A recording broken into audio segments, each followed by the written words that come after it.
जो तुम्हारा रास्ता रोके, किसको मिला है ये अधिकार? उखड़ जाते हैं पर्वत के पांव जब तुम भरते हो हुंकार।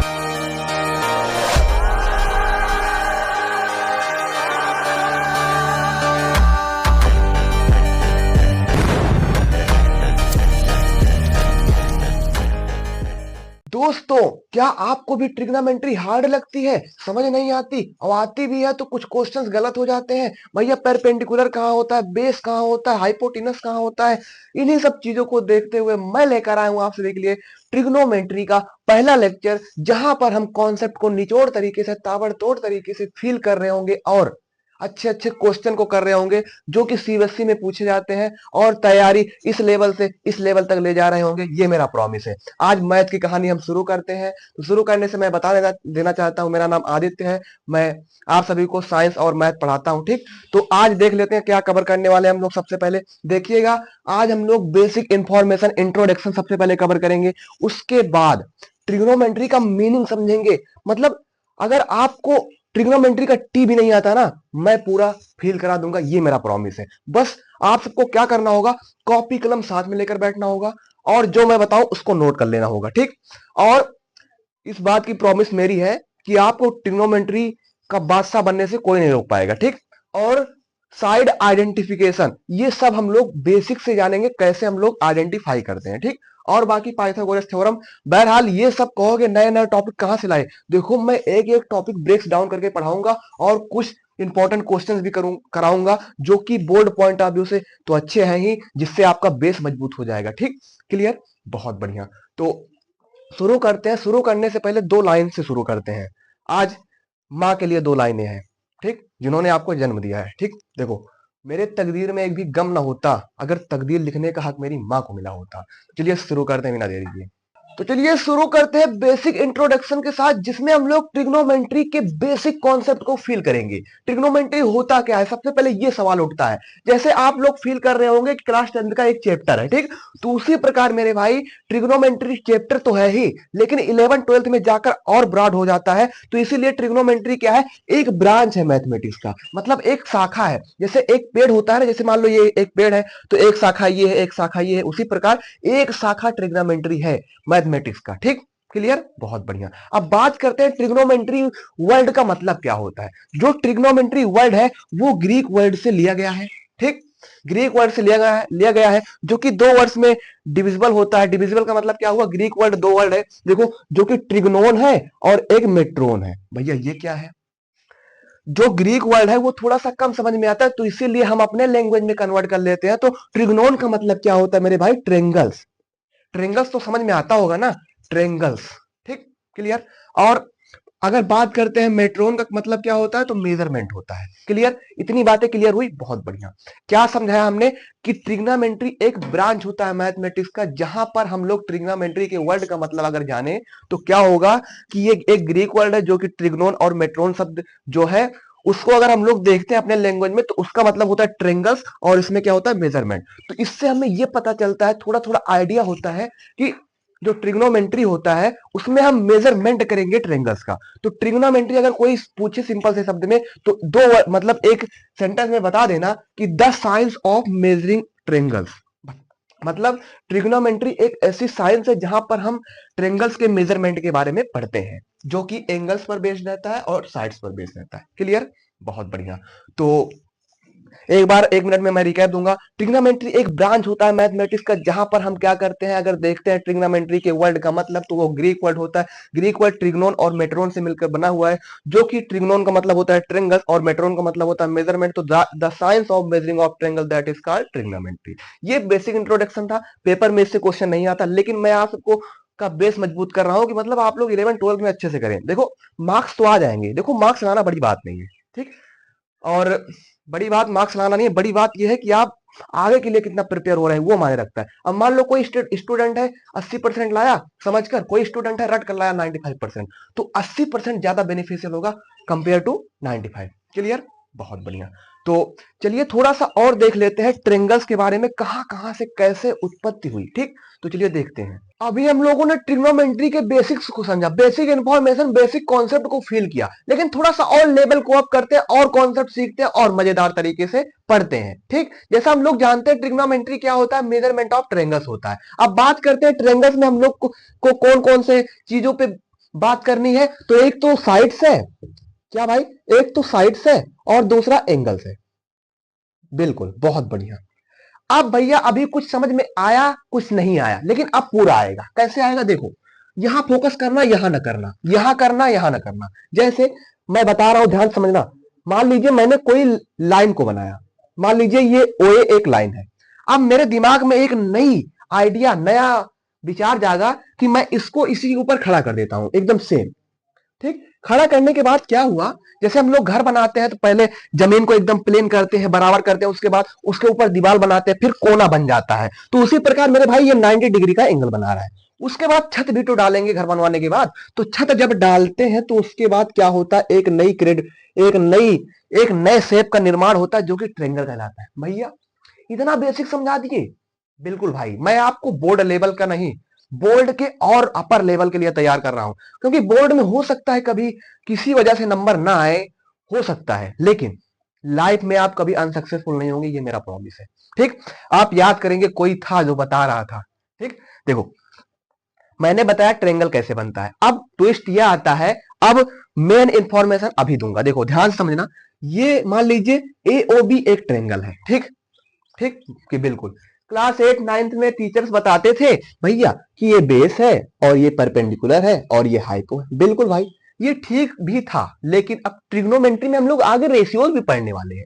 तो जिससे क्या होता है कि एंगल्स के हिसाब से हम डिसाइड करते हैं कौन सा परपेंडिकुलर होगा, कौन सा बेस होगा, कौन सा हाइपो होगा।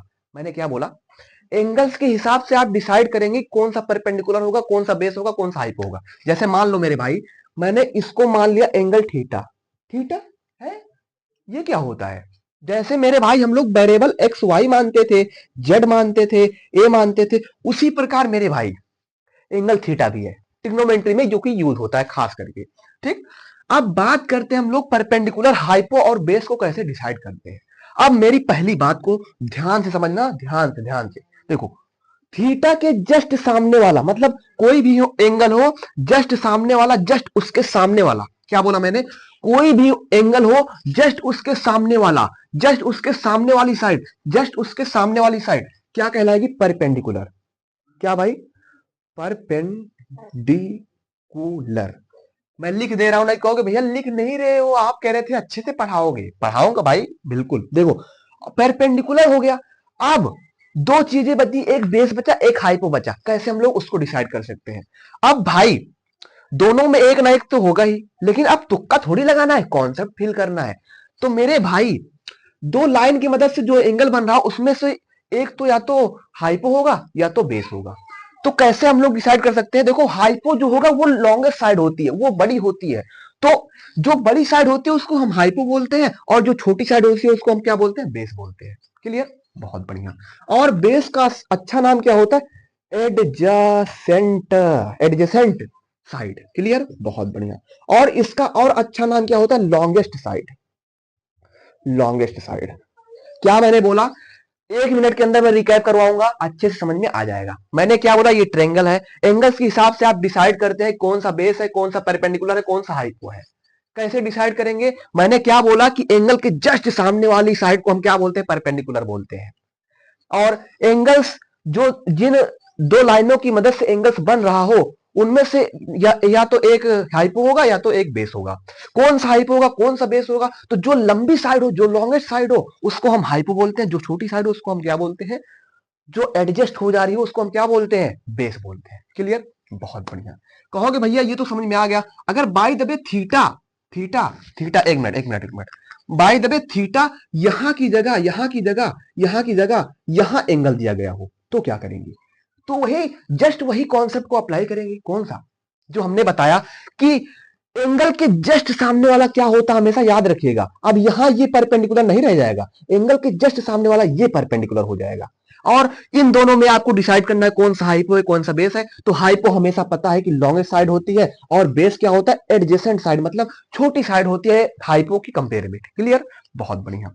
तो आई होप ये कॉन्सेप्ट क्रिस्टल क्लियर किया हुआ होगा। ठीक, क्लियर, बहुत बढ़िया। अब थोड़ा सा हम लोग और आगे बढ़ते हैं, और आगे बढ़ते हैं। मान लीजिए मान लीजिए मान लीजिए इसको हमने मतलब यहाँ तभी हमने बनाया था ना यहाँ थीटा। अब मान लीजिए ऐसे एग्जांपल देते हैं, एक क्वेश्चन करवाऊंगा जो कि बहुत इंपॉर्टेंट है, आगे हम लोग ट्रिग्नोमेट्रिक रेशियो में भी पढ़ने वाले हैं। देखिएगा ध्यान से, ध्यान से। क्या देखना है, इसको हमने बी माना था, ट्रेंगल एओबी। क्लियर, बहुत बढ़िया। अब मैंने क्या किया देखो, मैंने इसको दे दिया 5 सेंटीमीटर, मतलब इसकी लंबाई 5 सेंटीमीटर है और इसकी 4, ठीक, 4 सेंटीमीटर। अब मैंने कहा कि ये साइड निकालो। तो ट्रिग्नोमेट्री में एक ऐसी थ्योरम है जिसकी मदद से हम अगर दो चीजें पता रहे तीसरी आराम से निकाल सकते हैं। भैया ये क्या बोला है, कैसे पता चलेगा? बिल्कुल पता चलेगा। देखो कैसे, मैंने क्या बोला कि ट्रिग्नोमेट्री में एक ऐसी थ्योरम है जिसकी मदद से हम क्या करते हैं, दो साइड पता हो तीसरी साइड ट्रायंगल की निकाल सकते हैं। बिल्कुल। तो कौन सी थ्योरम है? पीटी थ्योरम, जो मैंने स्टार्टिंग में बताया था, पाइथागोरस थ्योरम। पाइथागोरस थ्योरम क्या कहती है मेरे भाई, ध्यान से समझना, मैं फेल दिला दूंगा। देखो, हाइपोटीनस, हाइपोटीनस जो होता नहीं है, हाइपोटीनस मतलब सबसे लंबी साइड, लॉन्गेस्ट साइड, उसका स्क्वायर दोनों के स्क्वायर के बराबर। दोनों के स्क्वायर का मतलब क्या हुआ, एक तो बेस के स्क्वायर के बराबर और प्लस परपेंडिकुलर के स्क्वायर के बराबर। भैया बिल्कुल समझ में आया, लेकिन थोड़ा सा कम आया। मैंने क्या बोला, हाइपो सबसे लॉन्गेस्ट साइड होती है, तो हाइपो के स्क्वायर के बराबर दोनों होते हैं बेस और परपेंडिकुलर। क्लियर, बहुत बढ़िया। अब कैसे निकालेंगे तीसरी साइड, जरा थोड़ा सा करके बताओ। जैसे देखो, अब हम यहाँ वैल्यू को पुट कर देंगे। जैसे इसके कंपेयर, मतलब इसके नजर में इस एंगल के रिफरेंस में कौन सा बेस होगा, कौन सा हाइपो होगा, कौन सा परपेंडिकुलर होगा? ये परपेंडिकुलर होगा और ये बेस होगा और ये हाइपो होगा। क्लियर, अब हम वैल्यू को पुट कर देते हैं, उसके बाद आंसर आ जाएगा। क्लियर, देखो यहाँ 5 का स्क्वायर हो जाएगा, इसके साथ आप कांस्टेंट वो वेरिएबल लगा सकते हैं, मतलब के लगा दीजिए, ए लगा दीजिए, कुछ भी लगा दीजिए। यहाँ मेरे पास जगह कम है इसीलिए मैं नहीं लगा रहा हूं, बाकी कोई दिक्कत है नहीं, वही आंसर आता है लास्ट में। ठीक, देखो 5 का स्क्वायर इक्वल टू बेस का स्क्वायर, बेस 4 है। ठीक, अब हमें परपेंडिकुलर निकालना है। बहुत बढ़िया भैया, बहुत बढ़िया। अब तो बहुत इजी लग, अरे ये तो इक्वल टू लगा दिया भैया, आप बहुत गलत कर रहे हो हमारी भावनाओं के साथ। देखो ध्यान से समझो, यहाँ 25 हो जाएगा, उसके बाद अगर हम बात करें 4 का स्क्वायर कितना होता है 16, इक्वल टू नहीं भाई, यहाँ बार बार बोल रहा हूँ, देखो परपेंडिकुलर का स्क्वायर। क्लियर, अब इसको हम इधर माइनस कर देते हैं, तो 25 माइनस 16 कितना होता है, जरा बताना, 9 होता है। क्लियर, तो पी स्क्वायर यानी कि पी इक्वल टू कितना आ गया इधर, प्लस माइनस 3 आ गया। क्लियर, बहुत बढ़िया। और साइड हमेशा प्लस में होती है तो इसलिए ये 3 आ गया। कहोगे भैया समझ में कुछ नहीं आया, आप क्या बताए, क्या चिल्ला दिए? देखो मैंने क्या बोला कि हाइपोटेनस का स्क्वायर बेस, बेस के स्क्वायर प्लस परपेंडिकुलर के स्क्वायर के बराबर होता है। क्लियर, बहुत बढ़िया। और इसी की वैल्यू हमने पुट किया, उसके बाद आंसर आ गया। क्लियर, बहुत बढ़िया। ये आपको ट्रिग्नोमेट्रिक रेशियोज में अच्छे से समझ में आ जाएगा। अच्छे समझ में आने का मतलब क्या हुआ कि उसमें हम लोग 6 रेशियोज होते हैं उसको निकालेंगे, जो कि हम नेक्स्ट लेक्चर में पढ़ने वाले हैं। आज का हमने छोटा लेक्चर इसीलिए रखा कि आप लोग बेसिक इंफॉर्मेशन, बेसिक इंट्रोडक्शन को समझ पाए। अब एक हमने क्वेश्चन करवा दिया, अब जस्ट मान लीजिए मैं इसी एंगल को चेंज कर देता हूं, जैसे मैंने तभी किया था, इसको मैंने थीटा मान लिया, तो इसकी नजर में ये क्या हो गया, ये परपेंडिकुलर हो गया और ये हाइपो हो गया, ये बेस हो गया। ठीक, अब जरा बताना कि ये वाली साइड, ये बेस कौन कितना होगा। अब जस्ट हम बगल में कर लेते हैं। देखो मैंने अभी बताया कि हाइपोटेनस का स्क्वायर क्या होता है, बेस का स्क्वायर प्लस परपेंडिकुलर का स्क्वायर। ठीक, हाइपोटेनस कितना है, 5 है, बिल्कुल 5 का स्क्वायर बराबर बेस कितना है, बेस कितना है, बेस हमें निकालना है क्योंकि बेस बदल चुका है, बेस इधर आ गया और परपेंडिकुलर इधर आ गया। क्लियर, तो बेस हमें निकालना है और परपेंडिकुलर दिया हुआ है कितना, कितना दिया हुआ है, कितना कितना कितना 4 दिया हुआ है। ठीक, क्लियर, बहुत बढ़िया। तो 25 का स्क्वायर माइनस, इधर प्लस है तो इधर माइनस हो जाएगा, तो यानी कि 16 इक्वल टू बी स्क्वायर, तो यानी कि ये भी आ गया 3 प्लस माइनस 3। क्लियर, तो यानी कि 3 आ गया, वही आएगा। मैं आपको ये सिखाना चाह रहा हूं कि आप डिसाइड कर पाए, क्योंकि इसी पे क्वेश्चन गलत हो जाते हैं एमसीक्यू में, आप डिसाइड कर पाए कि एंगल के हिसाब से बेस हाइट परपेंडिकुलर डिसाइड होता है। क्लियर, बहुत बढ़िया। पाइथागोरस थ्योरम क्यों नहीं, कुछ नहीं होता मेरे भाई, बस ध्यान रखना कि हाइपोटेनस सबसे लंबी साइड होती है, हाइपोटेनस का स्क्वायर जो होता है वो बेस के स्क्वायर प्लस परपेंडिकुलर के स्क्वायर के बराबर होता है। क्लियर? बहुत बढ़िया। आई होप ये सब बातें बहुत अच्छे से क्लियर हुई होंगी। और मेरा मतलब ये लेक्चर शॉर्ट है, शॉर्ट इसलिए है कि मैं आपको बेसिक इंफॉर्मेशन दे सकूं। इसके बाद आपको क्या करना है, अगर आपके पास एनसीईआरटी है ना, तो एनसीईआरटी आपको रीड कर लेना है। कहोगे भैया आप कॉन्सेप्ट समझा दिए, सब समझ में आ गया, रीड क्यों करूं? देखो, मैं इधर से मान लीजिए मैं 80% इफर्ट मार रहा हूं, ठीक, उधर से आप 20% मार देंगे ना तो 100 हो जाएगा मेरे भाई, ठीक। क्योंकि कहा जाता है ना कि दो हाथ से ताली बाजती है, तो एक हाथ से ताली नहीं बाजती, तो एक हाथ से पूरा इफर्ट मारो तब भी नहीं ताली बाजेगी। अगर एक हाथ से अगर 80% जा रहा है और दूसरी तरफ से 20%, तो दोनों का जब कॉम्बिनेशन हो जाता है तो अच्छा परिणाम आता है। तो उसी प्रकार आप एनसीईआरटी रीड कर लीजिएगा और दो चार क्वेश्चन इस पे लगा लीजिएगा बेस हाइपो पर। बाकी नेक्स्ट लेक्चर में हम लोग ट्रिग्नोमेट्रिक रेशियोज को स्टार्ट करेंगे, जिसमें हम लोग ताबड़तोड़ तरीके से कई क्वेश्चन की प्रैक्टिस कर रहे होंगे, उसमें कोई दिक्कत है नहीं। और केमिकल रिएक्शन इक्वेशन में हमने खत्म कर दिया है बेसिक से, पहले लिस्ट मिल जाएगी वहां चैनल पर, ठीक। और बाकी रैप सॉन्ग्स के माध्यम से सारी चीज, सारे कंटेंट अवेलेबल रहेंगे आप सबके लिए, ठीक। बस क्या करना है, अगर मेरा थोड़ा सा भी एफर्ट अच्छा लगता है तो अपने मतलब फ्रेंड के साथ शेयर कर दीजिएगा, ठीक। और फिर मिलते हैं नेक्स्ट लेक्चर में, तब तक के लिए बाय बाय, टाटा। आज की क्लास यहीं खत्म होती है। वंदे मातरम।